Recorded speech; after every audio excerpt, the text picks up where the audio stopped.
Players. Players. Player's own. Player's own. Player's own voice. Player's own voice. It's Player's Own Voice, a podcast from CBC Sports.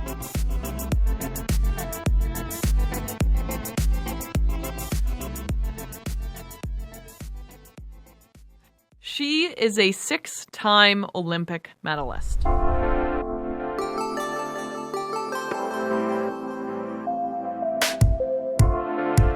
"14 years after retiring, the speed skating record keepers in Holland say that Cindy Klassen is still the all-around fastest speed skater who ever lived. My old teammate is also a Lou Marsh Trophy winner, and I have to say, surprisingly, she's pretty dirty in a shinny game. Her nickname is also Sid Vicious. And just in case that isn't enough, Cindy Klassen is a profoundly spiritual woman. And, wait for it, she's also a police officer.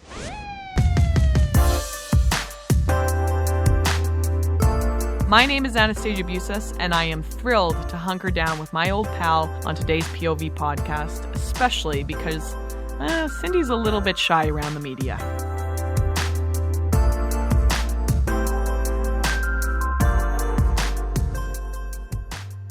You've been retired since 2014, yeah. now police officer in Calgary, and you love it. That's like a nice success story, like you're thriving. Yeah, it's been amazing. When I was a kid, I wanted to be a police officer, but then sports kind of got in the way. I never thought that. Yeah, I'd end up sports. here. Yeah. But you originally were a hockey player. Mm-hmm. Yeah, I started off playing hockey, played boys hockey when I was younger. And my parents, at an early age, found out that women's hockey was going to be in the 1998 Olympics. And so that was my dream for women's hockey, And that was my dream, to make it to the Olympics in 1998 for women's hockey. But that didn't turn out so well. I said that to Carolyn Ouellette because I think you played with her, right? Yeah. You did a few camps with her, and she was like, yeah, Cindy chose right. She chose well. She's a better speed skater than a hockey player, but you still are pretty fierce with a puck. No. You're quite a bit better than me. Of course, this is very uncomfortable because you're so humble, but like when you hear your accomplishments, do you identify with that? Like when you're paying for like cauliflower at the grocery store and you pull out a quarter and your face is on it, like what do you do with that? Like that's crazy, Cindy. It's still a shock to me. I mean, I never in my wildest dreams expected anything like that. The quarter, and then just what I was able to do in my career, but I just feel so blessed. I feel like it was a gift from God to be able to train at the Olympic Oval with world-class athletes and then to compete internationally. It's just a huge honor, and I couldn't have done it without the people around me, like awesome teammates like you, coaches. I did not help at all. I was probably a detriment. I remember in Oregon training camp, you just like pulling away on the bike, and me thinking like, God, I tried to stay with her, and you gave me inspiration that day and so many other days, and just your positive attitude too. I just remember so many times going into the change room and maybe having a bad day on the ice, but you were so positive, and you really were. Your attitude was infectious, I guess, and really it wore off on me. So thank you very much. I'm usually quite self-effacing, but you're right. I'm a perfect person. You heard it here from Cindy Klassen. And I also probably wasn't pulling away from you. You were probably just lapping me on the bike. But no, like, do you get kind of like this, I've talked about it with other athletes, like this like imposter syndrome, or like this fraud, like just in the sense that it's like so like out of body to look at accomplishments on paper and you're like, that was me? Yeah, totally. Yeah. I totally feel like that, and it seems like a different lifetime too. And I just think, really, that really happened? And it goes by so fast though. Yeah. And it's really, you really need to enjoy the moments when you have them, because it flies by. But it was a blast, those years of speed skating. Like, I looked at your times, and I don't know how you did it. Like, I don't know how you did it, buddy. Like, you're still the world record holder in the 3,000 meter. Like, you skate faster than I can drive my car. Like, we're laughing now, but I'm sure you skated so fast and you were so dominant and so much better than absolutely everyone else. Did you ever suspect other countries thinking that you were doping?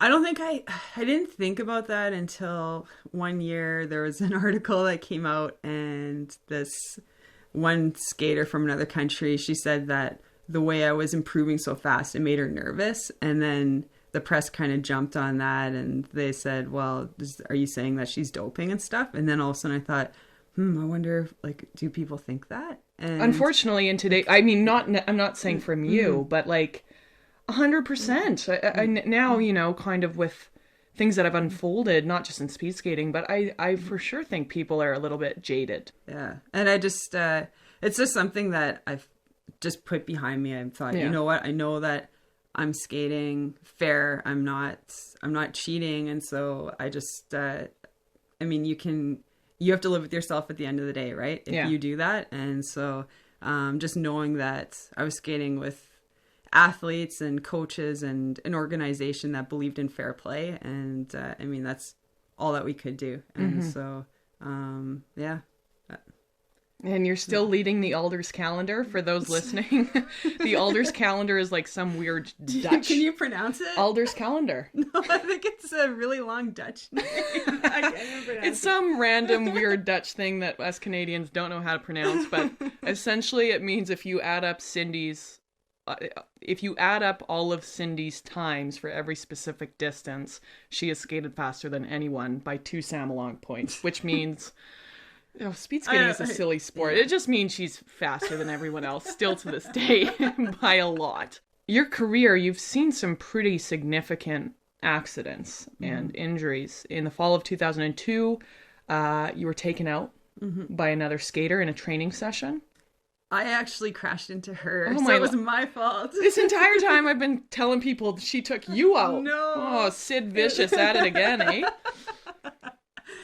And I'm looking at your arm now. How many stitches? Oh, gee. There's too many to count. Yeah.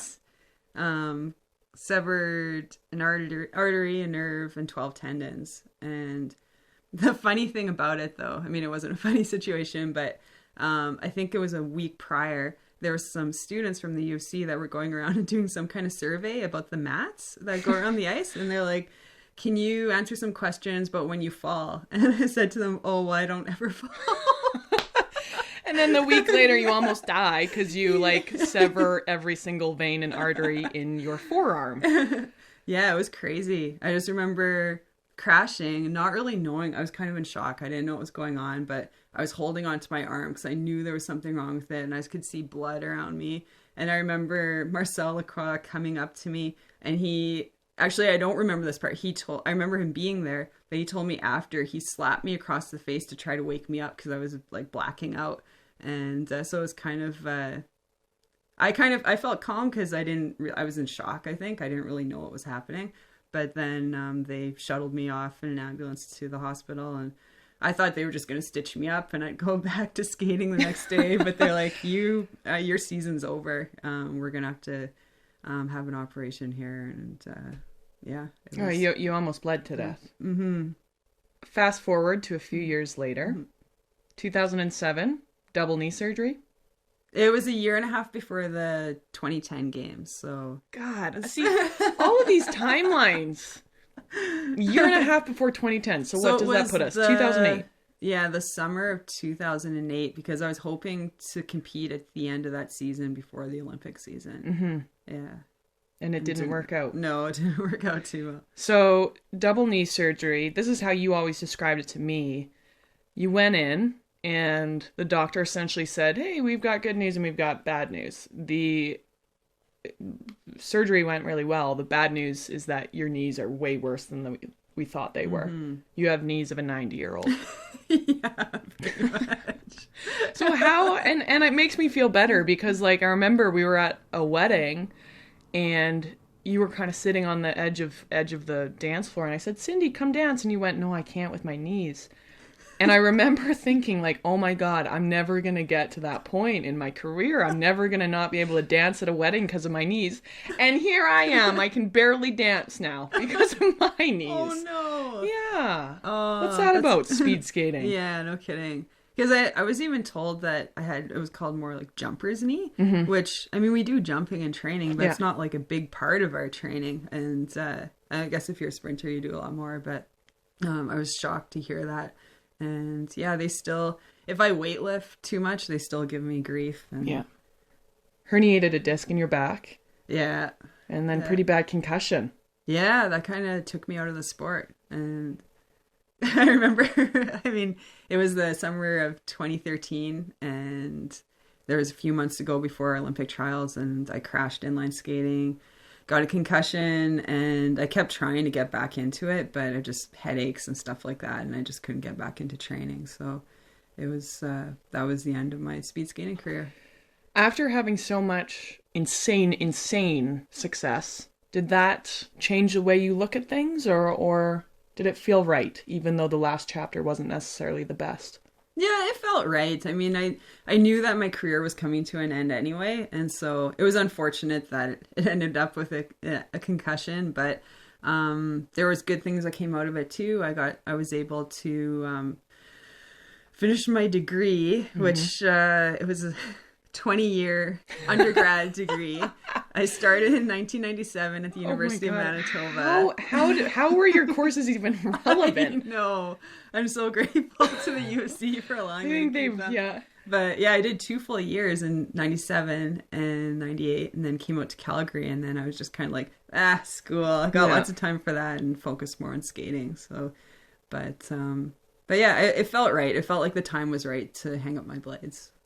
So going through kind of that crazy fame and crazy success, that you were very humble and almost reluctant to kind of, you know, I've always said, I think you're the most successful athlete that really is like, okay, thank you very much. That was 10 years ago. Like, it's fine now. Like, I've moved on. How, you obviously have very strong faith. How did that help you ride the highs and ride the lows? Yeah, my faith in God has been huge. It's really carried me through the struggles I've gone through. And then also when I feel like I'm on the mountaintop, just being grateful to God for the opportunities.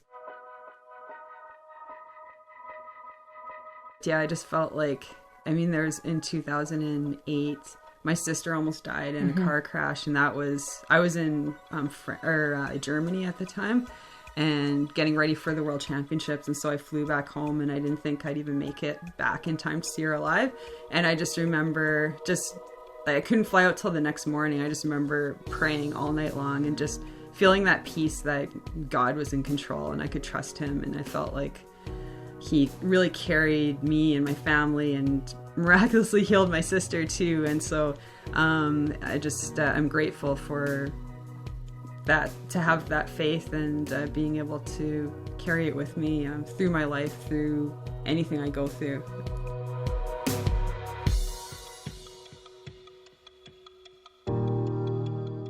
I find it sometimes very hard to have faith. Going through crappy times or not skating well, or, it sounds silly now that we're both retired and you have a little bit of perspective, and, you go, wow, we're skating around in a circle. Yeah. And really, even a bad day is a good day. Yeah. When you have a little bit of perspective looking back. But it can be difficult. I mean, when you were going through all those trials, like, how did that give you strength? Just kind of giving it up, like, Jesus, take the wheel? Yeah, just trusting God. I mean, all I could do each day was give it my all. And so I just prayed for strength that I could go into every practice, even if I didn't want to be there, but to give it my all in everything that I did, every race I went into, and just handing it over to God, knowing that he's in control and that I might be having a bad day, but there's a greater purpose for this. And so I think that my faith really carried me through those hard times, and I may go through highs and lows in the future, and just having God to lean on and having that rock in my life is comforting to me.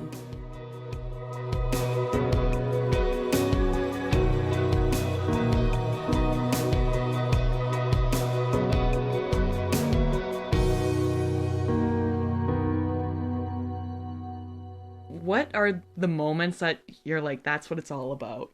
It was an honor to be able to go and represent Canada at the Olympics, and there's a lot of highs there. But I think about all the times that I got to spend with my teammates, like with you, and just being on the road, like having crazy stories, like times where you're stuck on a plane for 5 hours on the tarmac before you fly out for a 9-hour flight because there's a blizzard and things like that, and crazy camp stories. And it's those memories that really come to life in my mind when I think back on my skating career. Training with Clara Hughes, Christina Groves, Brittany Schuessler, Shannon Rempel, Christine Nesbitt, the list goes on and on and on. Big personalities. Not everyone got along all the time. How difficult is that when you have to train with your direct competition and you're all the best in the world? With big personalities on top of it. Yeah. I mean, we knew that we had to train together to beat the rest of the world. And so we knew that training together, pushing each other, that was going to push us to higher and higher levels. And so I feel grateful to have such strong teammates to be able to train with each other, push each other, and encouraging each other, like when we don't feel like being there. I think that's why Canada has been so dominant in speed skating, because we have such a large group of strong athletes that can push each other to higher and higher levels. It's obviously in a rebuilding phase right now. What would your single most important piece of advice for athletes be? I think the biggest thing is believing in yourself. When I started skating, I was terrible. I could barely stand up on the blades. I was 18 years old when I started the sport. You're a bender. Yeah, an ankle bender. 5-year-old kids flying past me. And I just took it one day at a time and started setting goals and thinking about, when I made the national team, I started thinking about those strong German skaters that I wanted to catch up to, and really believing in my heart that I could do it. And I remember when I first started skating, or when I first made the national team, we'd be competing at World Cups, and the long distance team, we were always on the B side, and you wanted to get to the A side because those were the top skaters. Secondary. Yeah, and but I just remember just really focusing on those German skaters, wanting to beat them, and our team, like we really we worked well together, we worked hard together, and we just had a vision of one day being there and being at the top. And so I think that belief that you can, I think that is huge, and it can carry you so far. Confidence is the sexiest thing in the world on and off the ice, but where do you draw the line of people that are a little delusional? And you see it all the time. It's like, okay, believe in yourself. And unfortunately, you kind of just know that this person's probably not going to make it to the top of the podium. But where do you draw the line of training smarter versus training harder, or knowing exactly what's right for your body? Well, and I think that's where I failed, because that was I was going to ask. Yeah, so I feel like having that workhorse attitude was detrimental to me, like for my knees, because I remember there was times where we'd be doing hurdle hops and jumping, and my knees, I could feel that it hurt, but in my mind, I'm like, no, I got to do this. If I don't do this program, it's going to affect me and my racing. And in reality, if I would have taken a step back, maybe told my coach, maybe iced my knees, relaxed a bit, my knees probably would have healed up, and maybe I could have figured out a different way of training instead of doing the jumps or whatever was affecting my knees. And so then it wasn't until after I had surgery that I had to figure out new ways to train, and I wasn't able to get back to the level I was at before. And so I think that workhorse mentality, doing it at all costs, I think that you need to be smart about it. And I think being open with your coach, being really honest about how you feel, how your body's feeling is huge. And that's something I wasn't always willing to do. You know what you always were willing to do, though? What? Go get some chocolate cake with me. Yes! In Germany. Frau Seidel. Oh, Sid Vicious and I would just go on these little adventures to every bakery on every stop on the tour. Well, and then I remember, I think we were at the end of that one World Cup, and we came back to our hotel at like 10 p.m. or something. And was this after a party? Maybe it was after a party. I think it was after a World Championships. There may have been a few German beers involved. And we woke up Frau Seidel to get us some chocolate cake. Oh, poor Frau. So, we were staying at like, not a hostel, but it's, what do like you call a bed it? and breakfast. Bed and breakfast Yeah. in lovely Insel, Germany. If you haven't been there, please go. It's essentially like the Sound of Music. Oh, it's beautiful. And our house mother, is that what you Yeah. call her? Frau Yeah, Seidel. sure. Yeah, she made us a chocolate cake and we got a little peckish. So Cindy and I didn't stop. We don't stop at anything. We got a chocolate cake.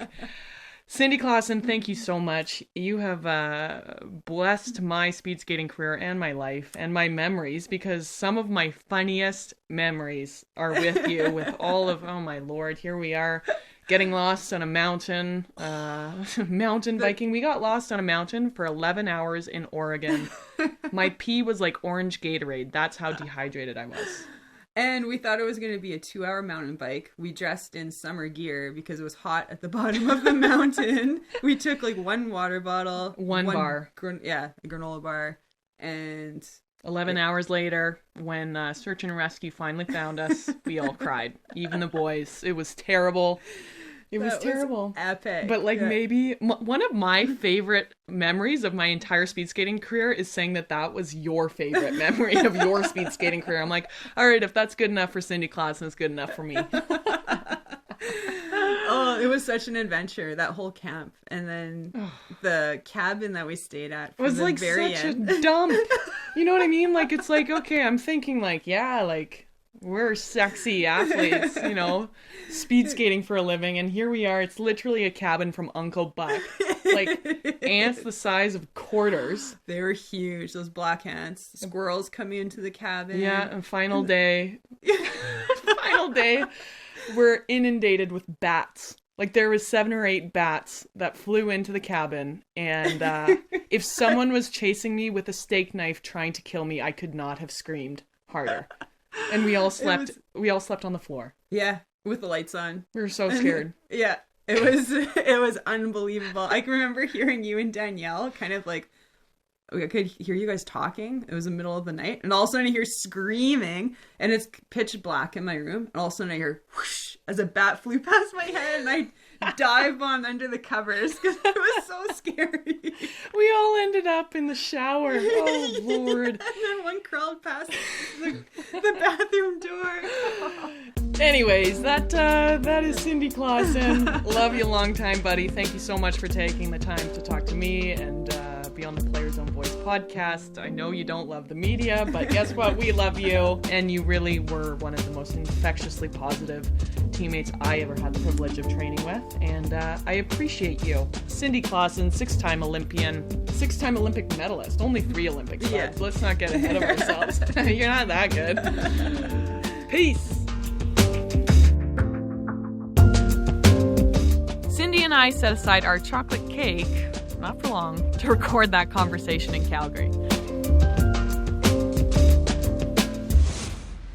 Before you go, just a reminder, if you are a fan of hockey or storytelling, then add the Hockey Night in Canada podcast to your list of must-listen-to podcasts. Rob Pizzo catches up with many of the colorful characters within the sport as they reminisce about the great moments and players of the game. It goes way beyond just the stats and scores.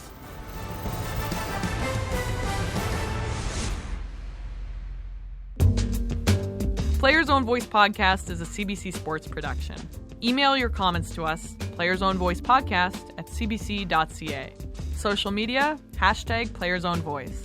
I'm Anastasia on Instagram and Twitter. Our producer is David Giddens, and Graham McDonald is our sound mixer. Thanks for listening.